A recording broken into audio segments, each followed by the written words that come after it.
Cabinet मंत्री संजय शिरसाट त्यांच्या कौटुंबिक वादामुळे चर्चेत आले।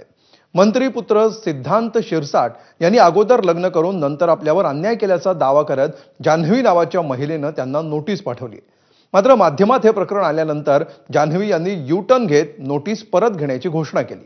त्यामुळे या प्रकरणातलं गूढ अधिकच वाढलं असून विरोधक आणि सामाजिक कार्यकर्त्यांनी सवाल उपस्थित करायला सुरुवात केली आहे। पाहूया याविषयीचा सविस्तर रिपोर्ट।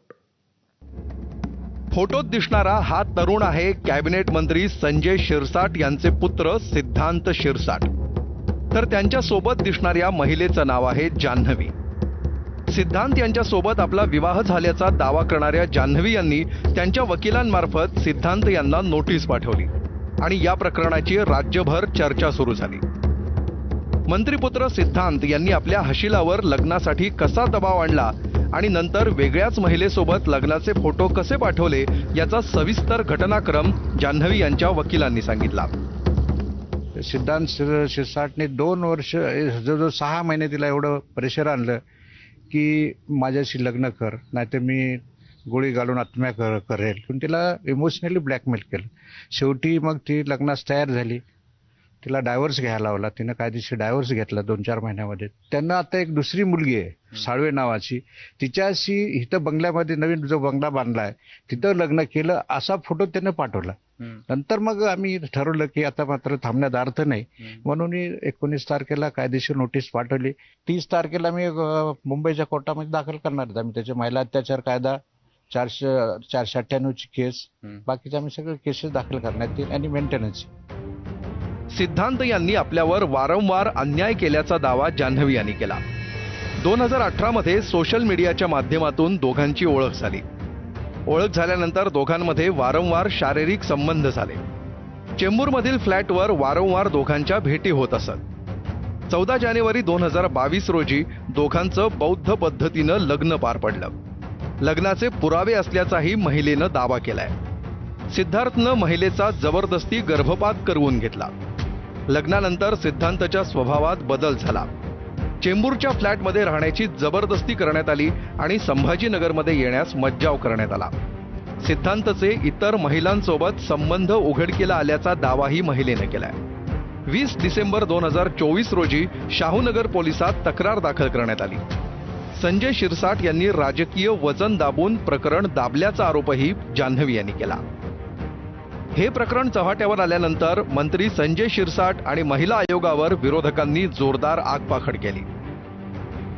मी फक्त ज्या वकिलांच्या मार्फत नोटीस सिद्धांत शिरसाटला गेली तेवढ्या पुरतच बोलणार नाही। अशी कोणी फसवणूक केली तर निश्चित त्याच्यावर कारवाई व्हावी। तर मंत्रिपदाचा मिसयूज केला जात असेल अशा प्रकरणात तर मला वाटतं गंभीर बाब आहे, ही अतिशय गंभीर बाब आहे। आणि ज्या पद्धतीनं मंत्रिपदाचा मिसयूज आत्ताच्या घडीला चालू आहे, वाटतं असे मंत्री कधीच आम्ही पाहिलेले नाही। हे आमच्या बाबतीत घडलं असतं तर आमच्या घराच्या समोर 200 मीडियावाले उभे राहिले असते। आणि महिला आयोगला आम्ही विनंती करणार आहे की आता ही गप बसणार आहे।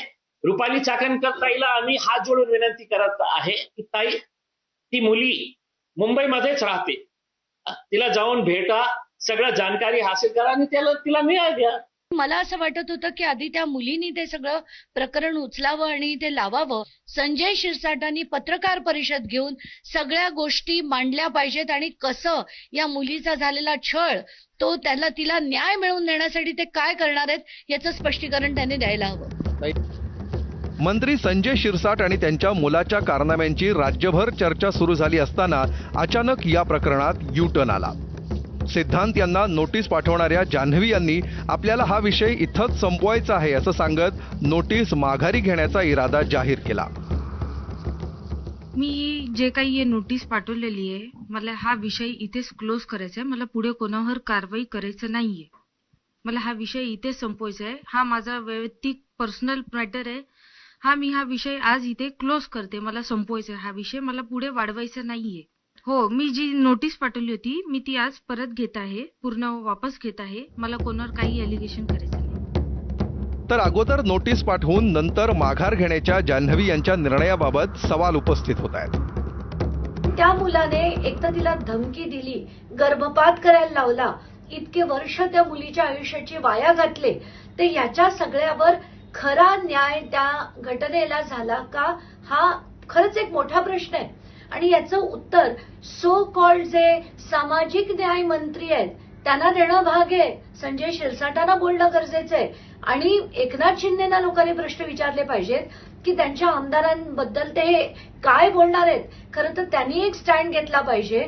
आणि ही काही घरातली घटना नक्कीच नाहीये. आता हे सगळं प्रकरण बघितल्यानंतर माझा एक प्रश्न आहे की संजय शिरसाट त्या मुलीविरोध अब्रू नुकसानीचा दावा दाखल करणार आहे का?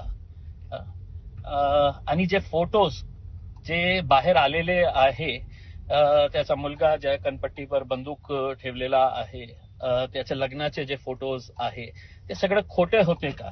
हे सगळ्यांना माहित आहे की कोणत्या आधारावर हे सगळं करण्यात आलेलं आहे. आता उत्तर महाराष्ट्राचे गृहमंत्री, महाराष्ट्राचे मुख्यमंत्री देवेंद्र फडणवीस साहेबांनी याचं उत्तर द्यावं. अगोदर नोटीस पाठवणाऱ्या जान्हवी यांनी अचानक नोटीस मागे घेण्याचा निर्णय जाहीर केल्यामुळं अनेक शंकांचं वादळ उठणं साहजिक आहे.